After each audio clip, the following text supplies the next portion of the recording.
Dear Becca, I write, before stopping to stare out the window again. Everything's so small, like a dollhouse world. Tiny matchbox cars zipping down the Mass Pike.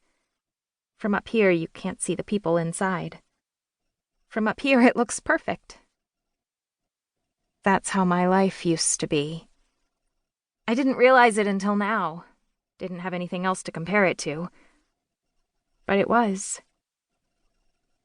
I close my eyes again, but now all I see is that look on Becca's face, almost like I'd slapped her. It was my chance to apologize, to try to make things right, but all I did was make things worse.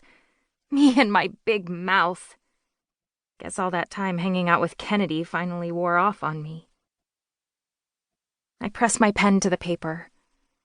I'm sorry. Some turbulence sends the pen jumping across the page, leaving a huge scribble behind. I close the notebook, put the cap back on the pen. I can write to her later. I have the whole flight. The whole summer, really. 2 months to figure out how to fix the mess I made. 7 months earlier. Chapter 1. Maybe everything could have been different if Ms. Nisha, had never approached me in art class. Not that any of what happened after is her fault. It's just that someone, had to be the first domino to fall. The one that sent all the others toppling. And if I think back, it was that moment that set it all into motion. At least as far as Becca was concerned. It was 7th period, the last class of the day before Thanksgiving break.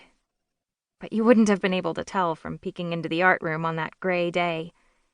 Ms. Patel always had music playing in her room, a mix of her own CDs and student iPhones plugged into her speaker system. We'd rotated into art only a few weeks earlier with the start of 2nd quarter, so I still didn't know her that well, but I already liked her a whole lot more than Mr. Morris, who we'd had for health last quarter. Seemed like his job was mostly to scare us away from trying drugs. I was half listening to the music, some kind of punk mix that my brother would probably be into, while I worked on my portrait drawing. Instead of randomly pairing us with other students in the class, the definition of awkward, Ms. Patel asked us to bring in a photograph of a family member or a loved one. No celebrities, she'd said when Tegan Washington tried to pass off a picture of Timothy Chalamet as a distant cousin. The one I'd been bringing to life the past few classes was a photo of my brother. A snapshot Dad had taken at one of Austin's football practices this summer. Austin and his teammates were goofing off on the sidelines. It was one of those rare pictures that truly looks like the person. Every time I look at a photo of myself, it never quite matches up to the me I see in the mirror, the me I'm used to. And maybe mirror me isn't real me after all, but still. I was shading in the laugh lines around Austin's eyes when Ms. Patel stopped behind me. Her curly black hair was always up in a messy bun, and she had the kind of funky plastic glasses you'd expect on an artist. Like she'd picked them out because she wanted to look interesting rather than pretty.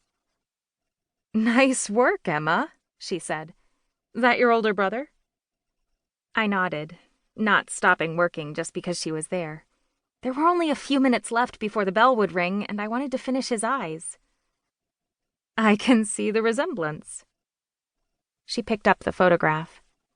Her fingers were flecked with paint, metallic blue and burnt umber. "Really?" I set my pencil down.